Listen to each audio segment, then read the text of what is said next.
বঙ্গাব্দের নববর্ষের প্রথম দিনে আজ বিশেষ প্রচার করল সব রাজনৈতিক দল। নববর্ষের সকালে বিভিন্ন রাজনৈতিক দলের প্রচারে জলপাইগুড়িতে জমে উঠল নির্বাচনী সকাল। বিজেপি প্রার্থী ডাক্তার জয়ন্ত কুমার রায় নববর্ষের শুভেচ্ছা জানিয়ে পায়ে হেঁটে প্রচার করলেন। মেখলিগঞ্জ সংসদীয় ক্ষেত্রে জনসংযোগ সারলেন তিনি। তৃণমূল কংগ্রেস প্রার্থী নির্মল চন্দ্র রায় নববর্ষের সকাল থেকেই প্রচার শুরু করলেন। প্রভাত ফেরির আয়োজন করে তৃণমূল কংগ্রেস। টোটোয় দলীয় পতাকা ফ্লেক্স লাগিয়ে হল শোভাযাত্রা। আপনাদের কাছে এসেছি আশীর্বাদ প্রার্থনা করতে।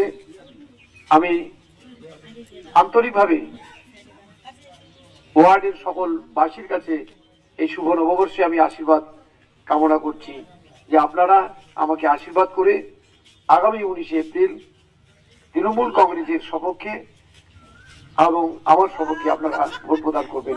বাম প্রার্থী দেবরাজ বর্মন সকলকে নববর্ষের শুভেচ্ছা জানিয়ে পয়লা বৈশাখের সকালে প্রচার করলেন। আবেদন জানাবো যে মানুষের প্রচার এবং আজকে যেহেতু নববর্ষের শুভেচ্ছা জানানো হবে এবং তার সাথে যে আমাদের যে ইস্যুগুলো নিয়ে আমরা মানুষের কাছে যাচ্ছি। উত্তর দিনাজপুরের রায়গঞ্জ লোকসভা নির্বাচন উপলক্ষে বাংলা নববর্ষের প্রথম দিনটিকে বিশেষভাবে উদযাপন করল সব দলই। ঐতিহ্যবাহী করণদিঘির শিরুয়া মেলাতে গিয়ে জনসংযোগ সারলেন বিজেপি প্রার্থী কার্তিক চন্দ্র পাল। পুকুরে নেমে পুকুরের জল মাথায় নিয়ে পুজো দিলেন তিনি। এরপর পায়ে হেঁটে ঘুরে বেড়ালেন গ্রামে গ্রামে। তৃণমূল কংগ্রেস প্রার্থী কৃষ্ণ কল্যাণী নববর্ষের সকালে মন্দিরে পুজো দিয়ে রাজ্যের মন্ত্রী বাবুল সুপ্রিয়কে সঙ্গে নিয়ে পায়ে হেঁটে জনসংযোগ সারলেন। বাম কংগ্রেস জোট প্রার্থী আলী ইমরান রামসকে দেখা গেল করণদিঘি ও গোয়ালপুকুরের বিভিন্ন জায়গায় সাধারণ মানুষের কাছে ভোট প্রার্থনা করতে। দক্ষিণ দিনাজপুরে নববর্ষে মন্দিরে পুজো দিয়ে ভোটের প্রচার শুরু করলেন বিজেপির রাজ্য সভাপতি ড সুকান্ত মজুমদার। বালুরঘাটে বুড়াকালী মন্দিরে পুজো দিয়ে তিনি চকভৃগু এলাকায় প্রচারে যোগ দেন।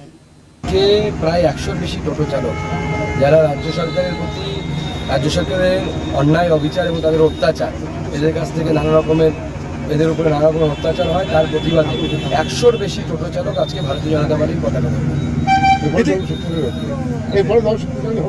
অবশ্যই দল শক্তিশালী হবে। এত লোক যখন একসাথে আসছে অবশ্যই। এরা কি মূলত আইএনটিটিইউসির সমর্থক ছিল? মূলত এরা আইএনটিটিইউসির সমর্থক, তারা সবাই আজকে ভারতীয় জনতা পার্টিকে তৃণমূল কংগ্রেস প্রার্থী বিপ্লব মিত্র পুজো দেন রাধাকৃষ্ণ মন্দিরে। গঙ্গারামপুর শহরে এদিন প্রচার করেন তিনি। বাম প্রার্থী জয়দেব সিদ্ধান্ত পতিরাম এলাকায় প্রচার করেন। দলীয় কর্মীদের সঙ্গে নিয়ে সাধারণ মানুষের সঙ্গে কথা বলেন তিনি।